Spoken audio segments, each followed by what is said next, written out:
شروع اللہ کے نام سے جو بڑا مہربان نہایت رحمان اور رحیم ہے۔ محبوب کائنات حضور محمد مصطفیٰ صلی اللہ علیہ وآلہ وسلم اور جہنم کے 7 درجات کا ایک واقعہ۔ ایک مرتبہ حضرت جبرائیل علیہ السلام نبی پاک صلی اللہ علیہ وآلہ وسلم کی بارگاہ میں حاضر ہوئے۔ آپ محمد مصطفیٰ صلی اللہ علیہ وآلہ وسلم نے دیکھا کہ جبرائیل امین کچھ پریشان سے لگ رہے ہیں، تو آپ صلی اللہ علیہ وآلہ وسلم نے حضرت جبرائیل علیہ السلام سے فرمایا، اے جبرائیل کیا بات ہے؟ آج میں آپ کو کچھ پریشان سا دیکھ رہا ہوں۔ حضرت جبرائیل علیہ السلام نے عرض کیا، اے محبوب کائنات، آج میں اللہ تبارک و تعالیٰ کے حکم سے جہنم کا نظارہ کر کے آ رہا ہوں، اور اس کو دیکھ کر ہی میرے اوپر غم کے آثار نمودار ہوئے ہیں۔ تب پیارے آقا نبیوں کے سردار حضور محمد مصطفیٰ صلی اللہ علیہ وآلہ وسلم نے فرمایا، مجھے بھی جہنم کے حالات بتاؤ۔ تو جبرائیل علیہ السلام نے عرض کیا، اے نبی پاک، جہنم کے کچھ 7 درجات ہیں۔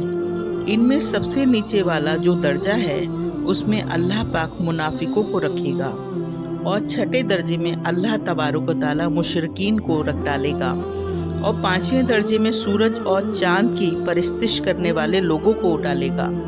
4 درجات میں اللہ تبارک و تعالیٰ آگ کی پرستش کرنے والے لوگوں کو ڈالے گا، اور جہنم کے 3 درجات میں یہودیوں کو ڈالا جائے گا، اور جہنم کے 2 درجات میں اللہ تعالیٰ عیسائیوں کو ڈال دے گا۔ یہ کہہ کر جبرائیل علیہ السلام خاموش ہو گئے، تو ہمارے پیارے آقا صلی اللہ علیہ وآلہ وسلم نے حضرت جبرائیل سے پوچھا کہ آپ جہنم کے پہلے درجات کے بارے میں بتائیے، اس میں کون ہوگا؟ آپ خاموش کیوں ہو گئے؟ تب جبرائیل علیہ السلام نے فرمایا، اے رسولوں کے تاجدار، رسولوں کے سردار، پہلے درجات میں آپ کے امتی گنہگار شخص ہوں گے، یعنی پہلی درجات میں حضور کے امت کے گنہگار شخص ڈالے جائیں گے۔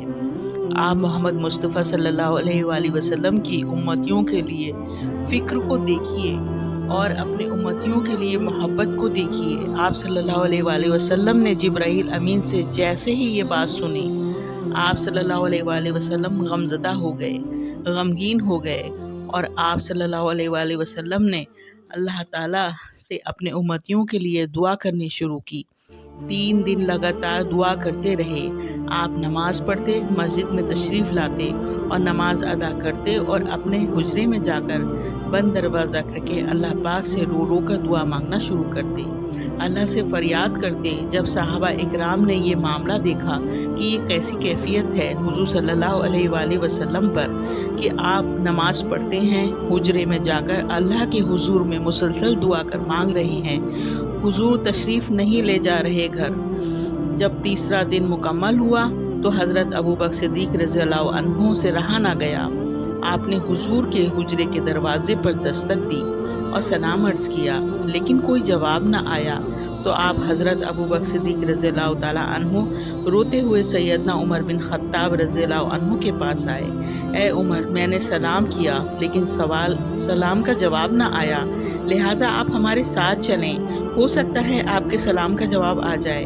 آپ حضرت عمر فاروق رضی اللہ عنہ نے 3 بار سلام کیا تو آپ کے سلام کا جواب بھی نہیں آیا۔ تو حضرت سلیمان فارسی نے بھی سلام کیا تو بھی جواب نہ آیا۔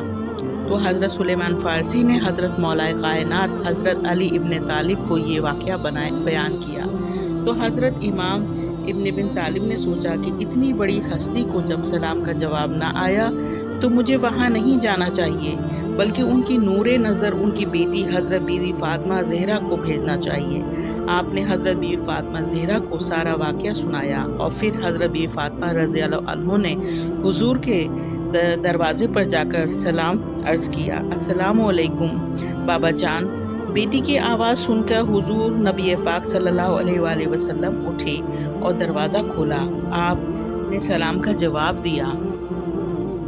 حضرت بی فاطمہ نے عرض کیا، ابا جان، آپ پر کیا کیفیت طاری ہے کہ آپ 3 دن سے اس حجرے سے باہر جاتے ہی نہیں؟ تب مصطفیٰ صلی اللہ علیہ وآلہ وسلم نے فرمایا، اے میری پیاری بیٹی، جبرائیل نے مجھے آگاہ کیا ہے کہ میری امت بھی جہنم میں جائے گی۔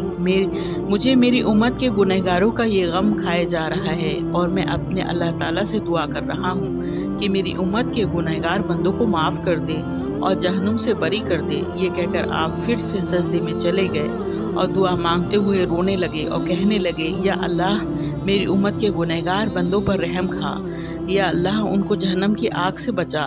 تبھی وحی نازل ہوئی۔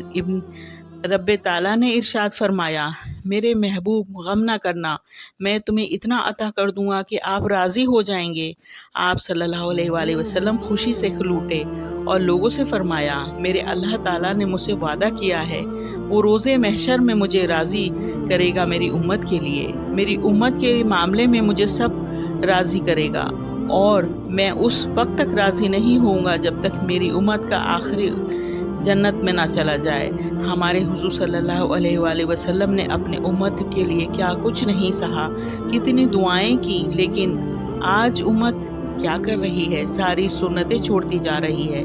یہ امت ہے جو گنہگار گمراہ ہو رہی ہے، فرقوں میں بٹتی جا رہی ہے۔ ایک بندہ دوسرے بندے کے ہی نہیں سمجھ رہا، اپنے بھائی کو ہی نہیں سمجھ رہا، اور پھر ہم اپنے آپ کو سرکار کا چاہنے والا کہتے ہیں، ان کا دیوانہ کہتے ہیں۔ ہم کیسے دیوانے ہیں جو ان کی بات پر عمل نہیں کرتے، ان کے بتائے ہوئے راستے پر نہیں چلتے۔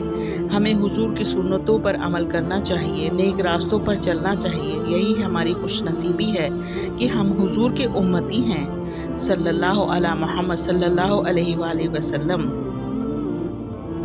یاد رکھیں، جب رب راضی ہونے لگتا ہے تو انسان کو اپنے عیبوں کا پتہ چلنا شروع ہو جاتا ہے۔ وہی اس کی رحمت کی پہلی نشانی ہے، اور یہیں سے عبادت شروع ہو جاتی ہے۔ سبحان اللہ۔